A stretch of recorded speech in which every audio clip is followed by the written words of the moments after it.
all I want to say is that I'm so happy that you're all here. You're going to listen to two wonderful human beings. Willie will be kind enough to introduce your wonderful, wonderful speakers. Thank you so much. Good evening again, everyone. The Interfaith Committee, of which I'm the chair, takes great pride in presenting to you two capable speakers tonight. The first one has a last name with about 27 alphabets in it. I think there are only 26. So he graciously allowed me to call him Swami S. Swami S is a monk of the Ramakrishna order. This is an order of the worldwide monastic organization founded in 1886 by Swami V, who gained international recognition as the leading voice of the Hinduism at the first Parliament of Religions in Chicago in the year of 1893. The core of this organization, known as Ramakrishna Movement, strives for the harmony of all religions, the East and the West, the ancient and the modern. Its goals include spiritual fulfillment, social equality, and peace for all people, regardless of creed, caste, race, or nationality. Swami S. was born in India and joined the Ramakrishna Order in the year 2001. He currently serves as a resident Swami at Ramakrishna Monastery in Trabuco Canyon, right up the street, a sub-center of the V Society of Southern California. Notice I'm using the V's. I can't pronounce these words. I'm so sorry. So it is with great pleasure that I present to you and introduce to those of you that don't know him, Swami S.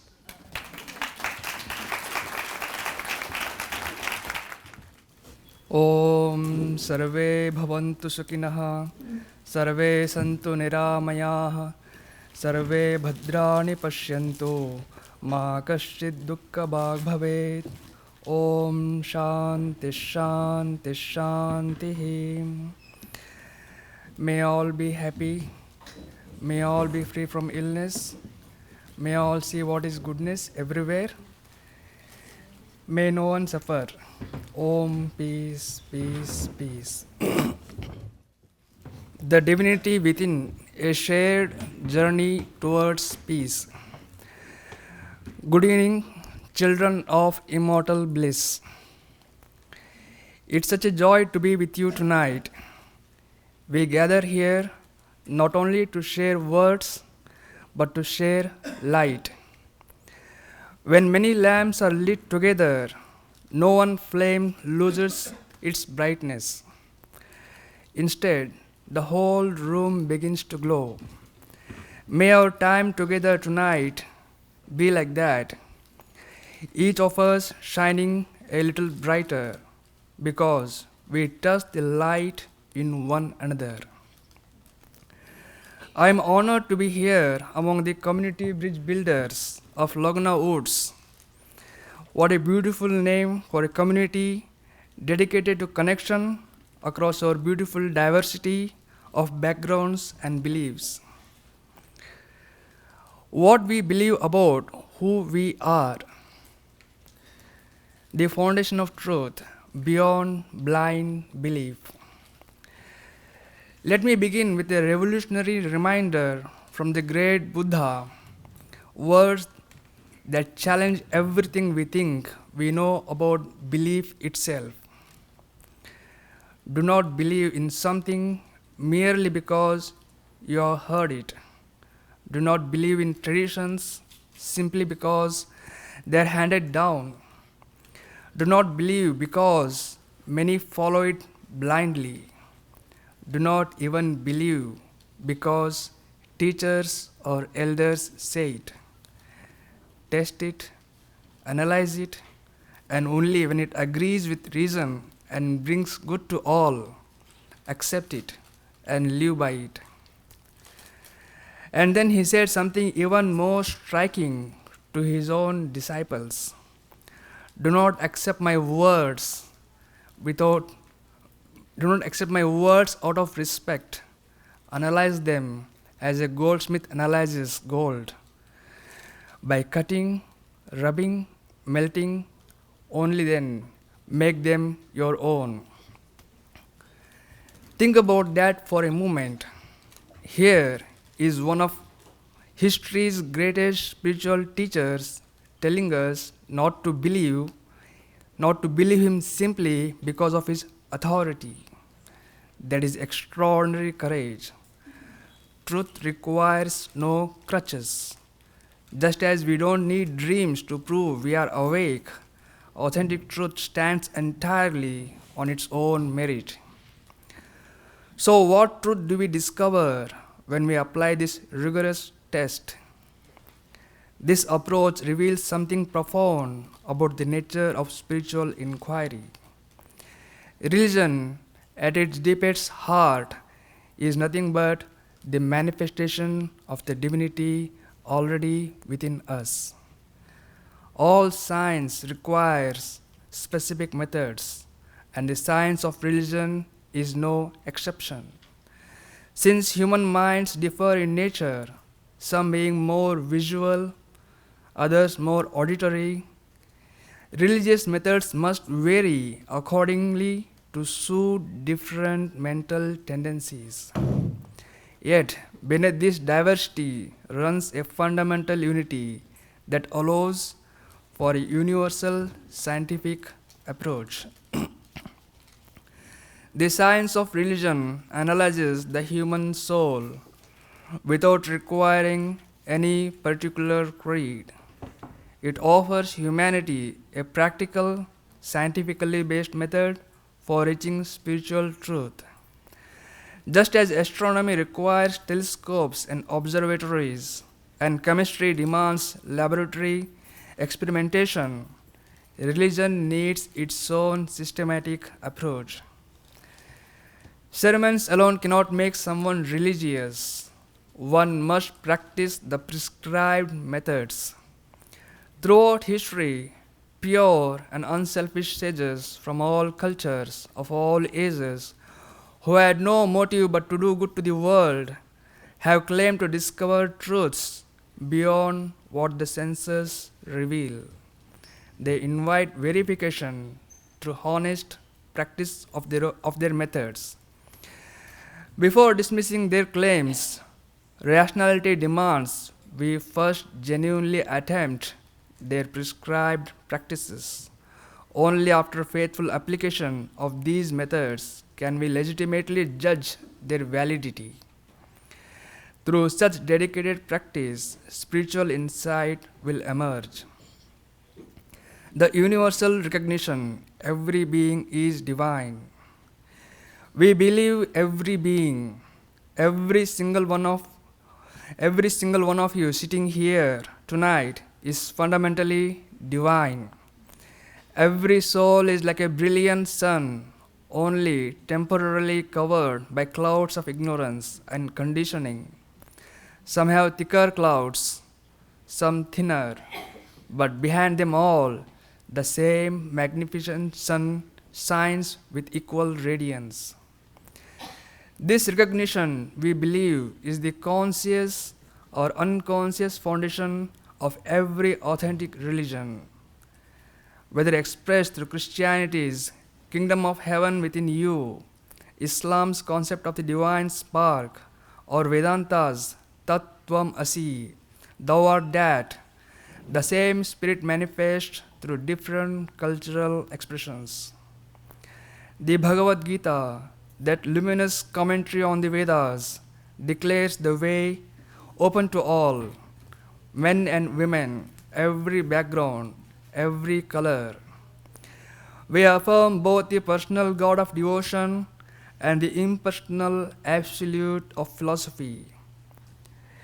We believe in honoring all religions of the past, embracing those of the present, and welcoming those yet to come. But this leads us to a profound duty to see every soul as divine, to treat each person as God, not to hate, despise, or harm, but serve and revere the divinity in all. This isn't just the monk's calling, but the birthright and responsibility of every human being. Each soul is potentially divine, including yours. The mirror of consciousness, measuring our spiritual development. How do we recognize our spiritual development? Through what I call the mirror of consciousness, how expansively we can love. This mirror reflects three distinct levels of awareness. At the human level, I see myself as a human being and I accept all human beings. This is the foundation, recognizing our shared humanity beyond surface differences. At the universal level, as my consciousness expands, I recognize myself as a living being among all living beings. I embrace not just humans, but animals, plants, the entire web of life.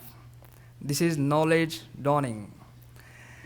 At the absolute level, when the mind reaches perfect clarity, I realize I am existence itself, birthless, deathless, infinite, indivisible.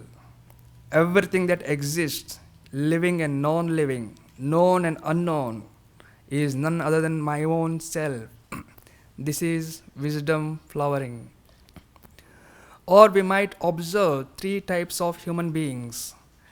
Animal man or the reactive man is ruled by instinct, anger, jealousy, hatred, fear. Like territorial animals, he guards his boundaries and sees others as threats. Human man or the ethical man has transcended the mere instinct. He treats all people with dignity, honors nature, and lives in harmony with ethical principles. Divine man knows no distinctions at all. For him, everything is love expressing itself as love. This reality is beyond description, beyond intellect. It can only be directly experienced in the depths of one's being. The four universal goals, understanding human motivation. But why are we here at all? What drives this human experience? The ancient scriptures identify four universal pursuits that motivate every human life: dharma, artha, kama, and moksha, that is peace, prosperity, pleasure, and perfection. Understanding these goals helps us navigate both the necessity and the limitation of worldly pursuits. Peace, that is dharma. This is learning to stand on our own feet, understanding our duties, fulfilling them with integrity, dedicating our actions to something greater than our small self, and accepting results without attachment. This brings deep inner peace. Prosperity or artha means skillfully applying dharmic knowledge in practical life, earning honest wealth, providing security for families, and ensuring health and stability. Pleasure or kama means not mere sensual gratification, but the joy of passing on what we have learned, sharing our emotional wisdom, intellectual discoveries, and material resources with the next generation. True pleasure comes from meaningful connection and contribution. These three goals serve most of humanity well, but they contain a hidden trap. We came to this life to taste honey, but we find ourselves stuck in it. We came to enjoy, but discover we are being enjoyed. consumed. We came to be masters of our fate, but realized we are being enslaved by forces beyond our control. Every detail of life reflects this paradox. We struggle to influence others while being constantly influenced. We seek pleasure, but pleasures often deplete us. We try to extract everything from nature, only to discover that nature ultimately reclaims everything from us, including our bodies. Life could be endless sunshine if only we learn not to be caught by what we came to catch. Why choose the fourth goal, perfection? This brings us to the fourth goal. There is moksha, liberation or perfection. This path is not for everyone. It demands everything. It's too lofty, too demanding for those who prefer comfortable religion. Most people naturally focus on the first three goals, and there is wisdom in that progression. But some rare souls begin to ask deeper questions. What is the ultimate truth behind all experience? Who am I really? Is there something beyond this cycle of seeking and being disappointed? Even fewer dare to seriously pursue these questions. The spiritual path requires breaking through layers of conditioning, family conditioning, cultural conditioning, national conditioning, and deepest of all, the conditioning that says, I am this body, this personality, this separate being. Yet, there are always a few courageous souls who dare to conceive ultimate truth, dare to pursue it, and dare to live it completely. They become the torch bearers for the rest of humanity. Where we are going, the progressive revelation. Throughout history, the greatest spiritual teachers have revealed truth in stages, meeting people where they are. To the masses seeking comfort, pray to your Father in heaven. This gives solace and moral direction to those who need a caring, personal relationship with the divine. To sincere seekers, I am the vine and you are the branches. This reveals our interconnectedness, showing that we are not separate from the entire source of life. To those prepared for the highest truth, I and my Father are one. The kingdom of heaven is within you. This points directly to the ultimate reality, the complete identity between the individual consciousness and universal consciousness. This is the natural progression of spiritual understanding, from worshipping the Creator to recognizing ourselves as part of the creation, to realizing our fundamental oneness with all existence. The goal, simply stated, is to manifest the divinity within by mastering both outer and inner nature. This can be accomplished through selfless action, devotion, mental discipline, philosophical inquiry, by one or more or all of these, and be free. This is the whole of religion. Doctrines or dogmas or rituals or books or temples or forms, institutions are merely helpful supports, not the essence itself. Our greatest leaders have never been those who conquered territories, but those who conquered ignorance. The rishis, the seers who realized truth through direct experience. And friends, this calling is not limited to ancient times or special people. Each one of us can become a rishi, a seer of truth. When we realize our true nature, we naturally become forces for good in the world. We need not fight evil directly. In the presence of authentic realization, negativity dissolves by itself, like shadows disappearing when light appears. How we walk together beyond tolerance to acceptance. So, how do we honor our shared divinity while respecting our differences? The teacher's role is simply to remove obstacles from the student's path. The inner divine does the actual work of transformation. We reject none, neither theist nor pantheist, monist, polytheist, agnostic, nor atheist.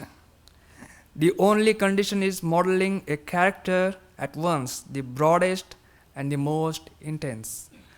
Nor do we insist upon particular codes of morality as to conduct or character or eating and drinking, except so far as it injures others. Whatever hinders the onward progress or helps the downward fall is wise. Whatever helps in coming up and becoming harmonized is virtue. We leave everybody free to know, select, and follow whatever suits and helps him. But here is something crucial. Our watchword is not tolerance, but acceptance. Tolerance says, I think you are wrong, but I allow you to exist. How arrogant is that? As if any of us has the authority to allow others to live. Acceptance says, I recognize the divine working through your path as surely as through mine. I will worship God with you in whatever form brings you closest to truth. I will join the Jew in the synagogue, kneel with the Christian before the cross, take refuge with the Buddhist in the three jewels, and sit in meditation with a Vedantin, seeking the light that illumines every heart. Just as a doctor makes no distinction in whom she heals based on religion or politics, the spiritually awakened person serves without discrimination. Nature itself teaches this principle. The ancient Sanskrit verse captures this beautifully. Trees exist for others' welfare. Rivers flow to serve the land they pass through. Cows give milk for others' nourishment. Thus, this body should be used for others' benefit. Unselfishness is God. Love without bargaining, without fear, without conditions. This is the fundamental law of life. The expanding circle of love, a practical path. But how do we practically cultivate this universal love? We begin where we are. Start with your immediate family. Learn to love them genuinely, not possessively, but supportively. Care for your parents who supported you. Guide your children with moral, ethical values and wisdom. Cherish your spouse as a religious or spiritual companion.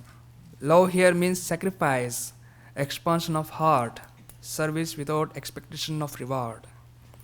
Expand to friends and community. As your capacity grows, extend the same quality to care to neighbors, colleagues, and your local community. See their welfare as inseparable from your own. Embrace your nation and world. Eventually, mature love includes all beings everywhere. National boundaries become as irrelevant as the boundaries between rooms in your house. Then begin with the great withdrawal. When you are given fully to the world, when your love has become truly universal, gradually turn inward. This isn't escape or selfishness. It's the natural progression from human man to divine man, from service motivated by ego to service flowing spontaneously from realized truth.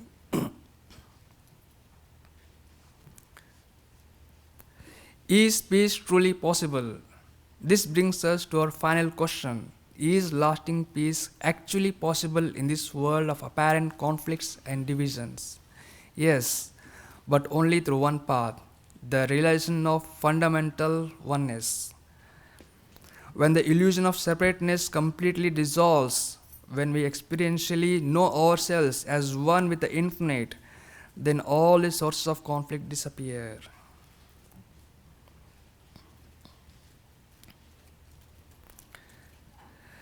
Let us live here tonight not just informed but transformed, not just inspired but committed to manifesting our highest understanding in every relationship, every choice, every breath. The light that shines in you is the same light that shines in all.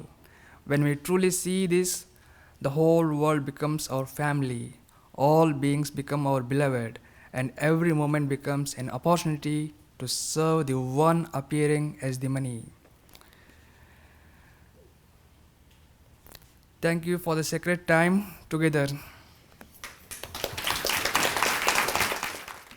Well, I have something to share with you about Swami. When I went to vet him, I was talking with him, and he said, "Of course I'll do it, but I've never spoken anywhere outside of the monastery." So this is his first time outside of the monastery, and I just want to applaud him for that. Our next speaker, Reverend Dr. Jason Cook, has more degrees than a thermometer, so I'm just going to mention a few. He currently serves as the new minister for Tapestry, a Unitarian Universal congregation in Lake Forest. I see some of you here are members of that congregation. Reverend Cook did his doctoral degree from Claremont College of Theology, where his work focused on spiritual recovery from narcissistic abuse and trauma. He also holds an MDiv from Meadville Lombard Theological Seminary and an MA from Claremont Lincoln University in Interfaith Action. He has put those interfaith organizational skills to use in working with organizations like CLU, Clergy and Laity Unlimited, United for Economic Justice, and Clergy for Choice. Reverend Dr. Cook's writings have most recently been published in Skinner House's Shelter in the Place of Meditations on Class. He has served as both a hospital chaplain and as an administrative director at Midville Lombard, one of the dedicated UU seminaries. Before he began his ministry, Reverend Dr. Cook served as an HIV prevention counselor for AIDS Services Foundation in Orange County, California. In his spare time, Dr. Cook can also sometimes be found as an actor on the stage in theaters in Orange County and Los Angeles. I present to some of you and introduce to the rest of us Dr. Jason Cook. Thank you. And good evening. Oh, I did that right. As a parish minister, I'm so used to saying good morning. Amazing. So several years ago, I was a little concerned about the state of the world. I don't know if any of you can relate to that at this moment in time, right? But I was very concerned about the state of the world, and I got tired of being at home, staring at my laptop, writing angry messages to people I didn't know, and so I thought, I'm gonna go to church. And so I did. And after doing some research, I decided to try the Unitarian Universalist Church, and we call it the UU Church. And so I went. And during that portion of the service, right there at the beginning, where people greet each other. You know that, where you turn and you say hello. This very nice woman said, "Oh, you're new this morning." She said, "If you have any questions, please let us know." And then, as she started to turn away, she then turned back and she said, "And if you have any answers, please let us know." That sort of summed up the UU experience. I recognized that it was a faith community that was inviting me to find my own answers, that was offering me support on the journey as I did so. And that was exactly what I was looking for. It was a community of shared exploration. It was a community that had come together around principles and values of how to be in this world and make this world a better place. But we're offering people an opportunity to follow their own individual path at the same time. So, with that introduction, there's still always the question of what do Unitarian Universalists believe? Well, first of all, we have that ridiculously long name, right? Unitarian Universalists. And I'll tell you how we got saddled with that in just a minute. But what do we believe? And one question people will ask is, do you believe in God? And I say, yes. No. Sometimes. Maybe. And even, who knows? People will ask if UUs are Christian or Jewish or atheist or agnostics or pagan or humanists, and I'll usually say yes.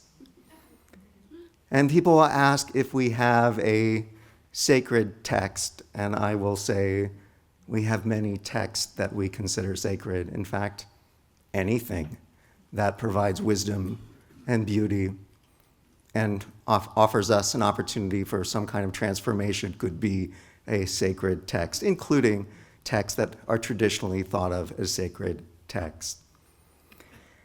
So Unitarian Universalism is not about having the right answers or being the chosen people or being the only path to get somewhere. It's about creating a space for people to follow their own path and to come together and be stronger in community. It's about living questions together and not always being too concerned if we ultimately can't find the answers. Sometimes the questions are more provocative and exciting than the answers really could be. So the question becomes, how did we get here? It sounds like something that sprung up like in the hippie movement in the 1960s, right? It just appeared out of nowhere. But actually it has very, very old roots going all the way back to, the very beginning of Christianity, when there were discussions about what belief meant, how to take the teachings of this Jewish man, Jesus, and apply them to life. And so over the years, on various continents and various places, this Unitarian way of looking at things, which involved using reason, which involved emphasizing humanity and what human beings could do, that would spring up in various places and was woven throughout a whole bunch of different countries, experiences, and histories. But I want to tell you a little bit about Unitarian Universalism here in the United States, because that's really the congregation that I serve. That's really what it comes straight out of. So I know back in school, everybody heard the stories of the Pilgrims and Puritans coming to the United States, right? We know those stories about pilgrims, and we know that eventually those congregations in New England are notorious for the witch trials. We all heard of witch trials, right? Yeah. Well, that's my church, unfortunately. But I'll explain. How did that happen? How did one of the most liberal, progressive religions start from back then? So those Pilgrims and Puritans settled in New England, and eventually they founded what were known as Congregationalist churches. And in the late 1700s, early 1800s, those Congregationalist churches in New England, they started to argue about things. Again, common, for faith communities to be arguing within themselves and with each other. But they started arguing about things because there were ministers and scholars in their midst who were looking at the Bible using all of their scholarship to study it. And there were people who wanted to follow the old Calvinist way of being. And so these congregations started to split. And you have to understand at the time, the idea of a Unitarian, that was considered an insult, okay? Because there were Trinitarians and Unitarians. Most people don't care that much about this stuff these days, but this was a really big deal back then. So there were Unitarians and Trinitarians, and one of the things that would happen when people would look at the Bible with that scholarship lens is they would say, oh, it's interesting, the Trinitarian idea of the Trinity is not really spelled out directly in biblical text. And then other people would get really angry with that. And so when the Unitarians in the United States were given that name Unitarian, it wasn't really a big deal for them. They were actually more concerned with using scholarship to read the Bible and looking at the humanity of Jesus and using this so that we would apply it to how we were in the world. And they just finally said, fine, you want to call us Unitarians? We'll take it. That's the name we'll take. So the Congregationalist churches split, and half became Unitarian and the other half stayed Congregationalist. So all these years later, there's the Unitarian Universalist Church and there's the United Church of Christ. Anybody heard of United Church of Christ, UCC? So that's what those Congregationalist churches became. And today, UCC is very progressive and they don't really care about whether people believe in the Trinity or not. That's not their most important thing to them. So we share a lot of values with them. So this was all happening with the Unitarians at the time, and they were Boston intelligentsia. I mean, this was the sort of the creme de la creme of society at the time. Very learned people. Harvard Divinity School became Unitarian, great big scandal, and it was something that very educated people were leaning toward. Now, meanwhile, we'll switch the scene to Universalism. Universalism could not have had a more different group of people. We're talking salt of the earth people, horseback riding preachers, and these Universalists, they were not these, well-mannered Bostonians. These were rough riding type folks going around the country. But their message was that God was so good that God would never condemn anyone to hell, that there really was no hell, that ultimately everyone was reconciled with God after death. So you've got to kind of picture it. You've got these Universalists and you've got the Unitarians, two very different stratums of society, but they both had these very inclusive messages about humanity and humanity being loved and humanity being lovable. And for a while there in the 1800s, Universalism was the fastest growing religion in the United States, because these circuit riding preachers would come riding into a town and they would tell people, guess what, you're not damned to hell. And you know what, people were really excited to hear that. And so they'd start these little congregations, and then those folks would ride back out of town, and then eventually those little congregations would die because there was nothing really nurturing them. There was no structure to support them. So at that time, then, as the Universalists are doing their thing, the Unitarians were starting to move into something called transcendentalism. And transcendentalism was a movement out of Unitarianism that believed in the divine spark in every person.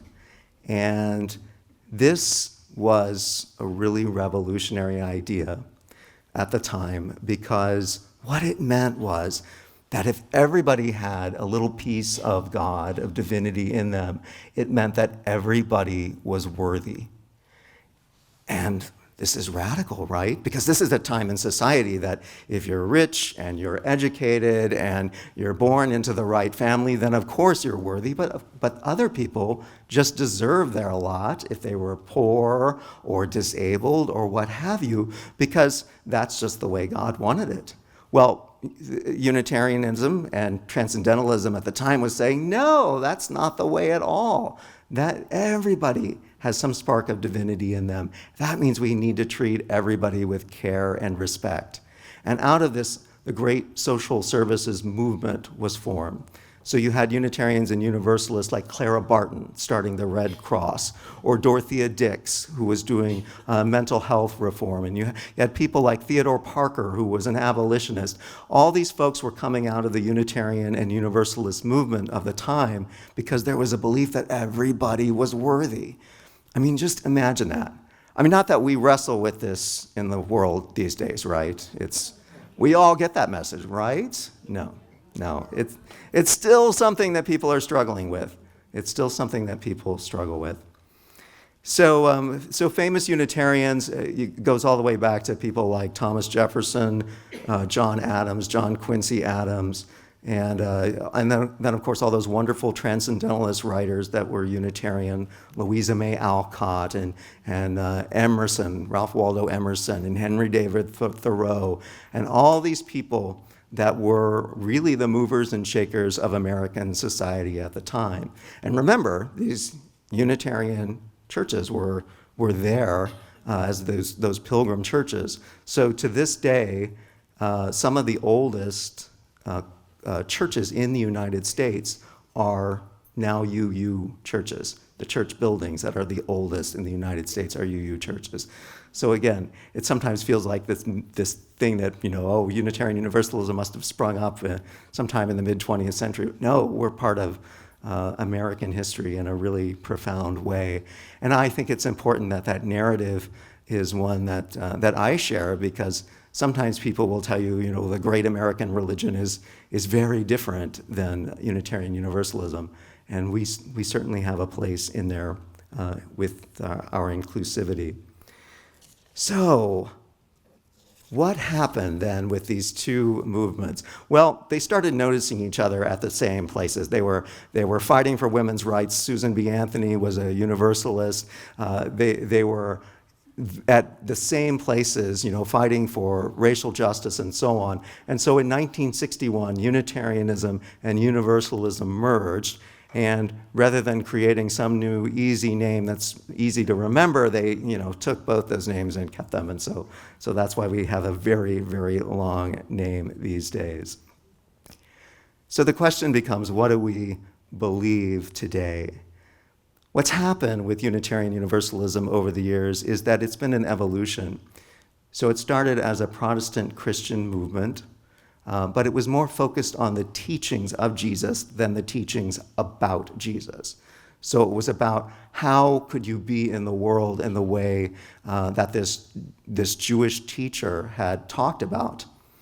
And then as the 1800s came around, it started to be influenced by Eastern religions and other schools of thought. By the time the 20th century came around, humanism had crept into the movement in a major way. And so by the time that merger happened, you have people who are identifying as atheist and agnostic, who have other religious identities other than Christian, certainly, that are part of the Unitarian Universalist faith community. And so these days we have folks who identify as all kinds of things. I've had people in my congregation who are still practicing Catholics, but they come to the UU services for something to balance that experience. We have people who are Jewish, people who are Buddhist, people who are confirmed atheists. We have people who are agnostic, and we have people who choose not to have any label at all. And we have some people who just identify themselves as Unitarian Universalists. So it's a very large umbrella, and we try to make room for everybody who wants to be with us under that umbrella. So what we believe these days, what we've told ourselves about who we are in recent years, is that we believe in love. That love is at the center of everything. We let people interpret that as God if they want. We let them interpret that as conscience. We let them interpret that as whatever that makes sense for them. But we call it collectively as a community love. And then we believe that there are values that we share when we come together, and that those values are rooted in that love. We believe in justice. We get out there, we support people's rights. We're at the courthouse, the immigration courthouse, watching and witnessing what's happening there these days. We believe in equity, not just equality, but we want everyone to have a seat at the table. We believe in transformation. We think that there's an opportunity in our lives to grow and change for the better along the way, and we invite that in. We believe in pluralism. We believe that different religions can come together, and in our particular spaces can be right in the same space, and we can worship together and find ways to make space for everyone. We believe in interdependence. We think everything's connected. We think everything that grows on the planet, that's part of the planet, is connected to who we are. It's all part of that great web of life. And finally, we believe in generosity, and not just generosity of money, but generosity of spirit, inviting and welcoming people in, making sure that we create space for other people's truths, listening and responding to people when they tell us who they are. And I've seen congregations and individuals in our congregations who really embody those values. Again, I think for us, it's not so much about what you believe. We want to support and nurture your path with what you believe, but it's how you are in the world is what we come together around. How can we be stronger together when we do come together? So it's about freedom and reason and compassion, and it's about how we live together, how we root ourselves in love with everything that we do. It's a place that invites us to bring both our questions and our answers, and it is some place that I have found a great deal of support along the way. There's a quote from a famous Unitarian that's I think slightly misquoted, but we say it anyway. But Francis David would say, "We need not think alike to love alike." And that is the world that we are trying to envision, that we are trying to work for, that we are trying to offer what we can so that it can truly be a world where people need not think alike, but can be loved, can learn to love others, and to live in harmony and peace. And so whatever your path today, I appreciate this opportunity to share a little bit about the faith that is so meaningful for me. It may not be the place for everybody to be. We respect that there are different paths for each person, but we appreciate the fact that we can make a space for people who sometimes don't feel like there's any other place where they quite fit. And so we are that faith community for a lot of folks. So I look forward to your questions, and thank you so much for having me speak to you tonight. Does Hinduism teach fate, that things are meant to be? Is that part of one's karma? Is that related to one's incarnation from the past? This is for you, Swami. Does Hinduism teach fate, that things are meant to be? Yes, it talks about fate. Whatever we are now in the present condition is because of our past actions. And whatever we want to be in the future depends upon our present actions. Fate is nothing but the result of our past actions. Is that part of one's karma? Yes, it is part of one's karma. Karma means actions. Is that related to one's incarnation from past life? Of course. Okay, since you're standing, Swami, why do we have to come to the church house? Why do we have to go to the monastery? Why can't we just stay home and do our thing? We require a place where we find the divinity manifested. In the home, we are troubled with all our problems, worries, anxiety, and all. So naturally, we won't get that in the home. We can find it in our own heart after practicing for some time. So for that, we require an amiable, a conducive atmosphere which a temple provides. Therefore, we go to temple. So just a couple of weeks ago, we had a man in his 90s, who I believe lives here in Laguna Woods, who came to visit our congregation on a Sunday morning. And he told me with tears in his eyes afterward that it was the first time in his life where he felt like he was really in a room, in a faith community with like-minded people.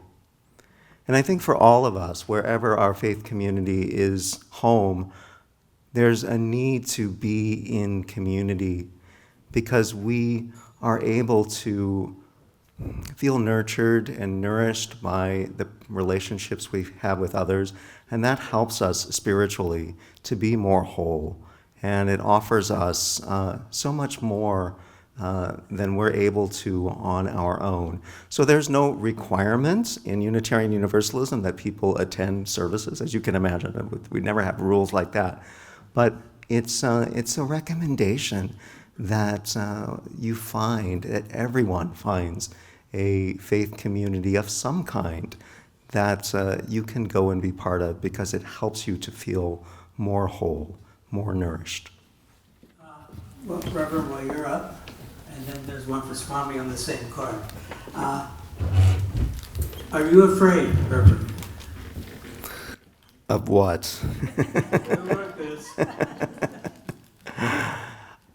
Fear is an interesting thing, right? I think there's a lot to be afraid of in our world today.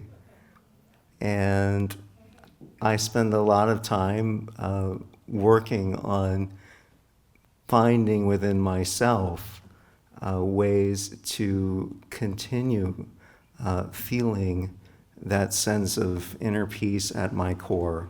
I call it spiritual practice. You might have a different name for it. For me, it can be something like taking a walk out in nature and paying attention along the way, because that helps me to feel more centered and grounded.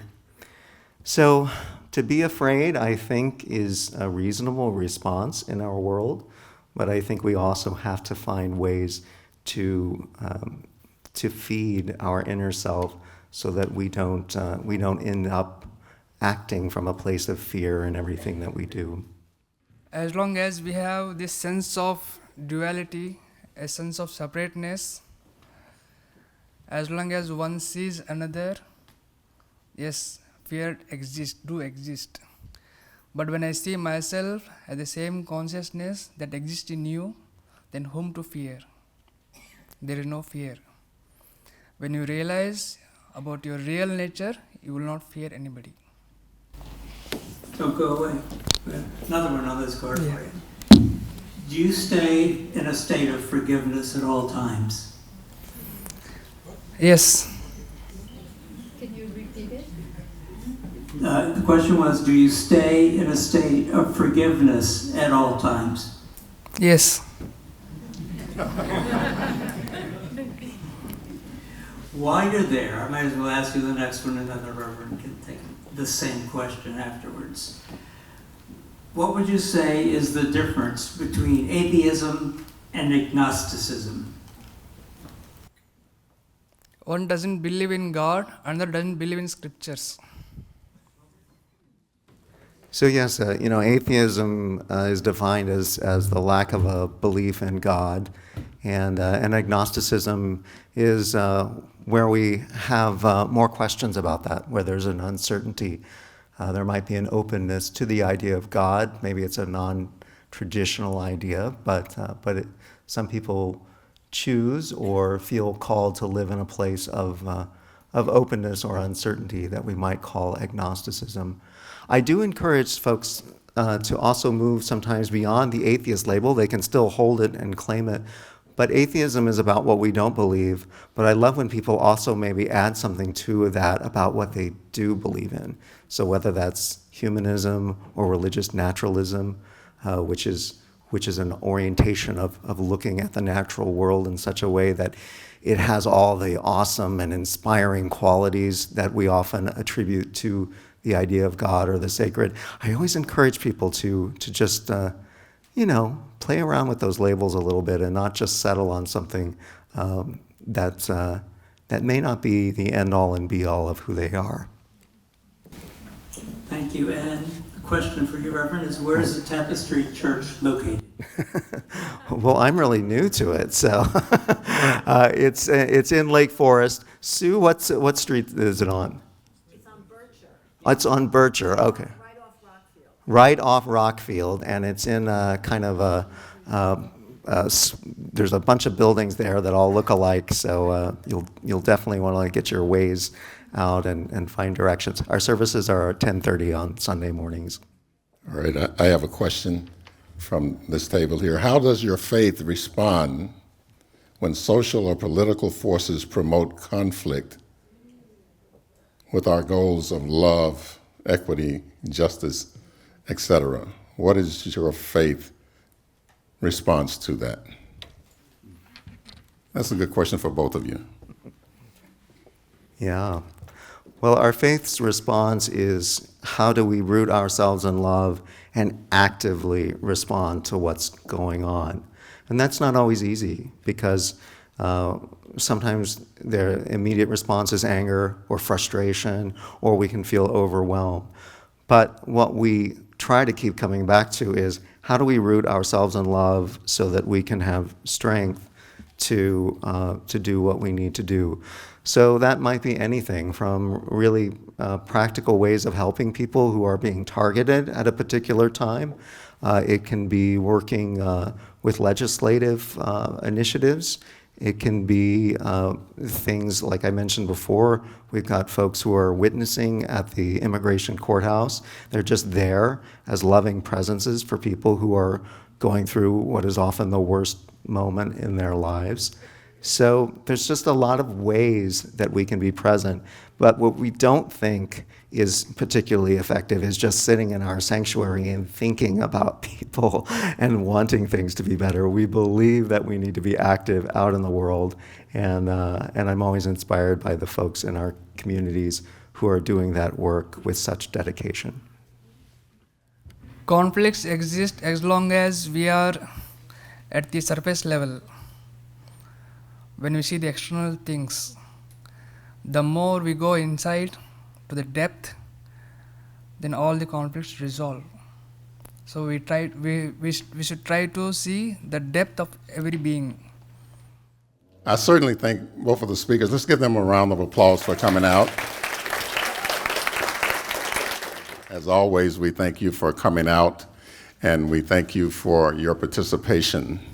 I'm going to ask that you would all stand, those of you that can, and you're going to be dismissed. If you would just grab hands with someone, and I'm just going to say a word of general prayer. If you just grab hands with someone, love on that person, and just if you would just bow down in your spirit. We thank you right now for the spirit of unity, equality, and equity. We thank you for the oneness of the human family. We thank you for all of the wisdom and information that was shared here tonight. Even revelation came from some of this tonight, and we thank you for it. We ask for traveling grace for all of us as we go home. We thank you for just the spirit of love and unity that's felt here in this room tonight. On behalf of Community Bridge Builders, I say thank you all, and to all a good night. Amen.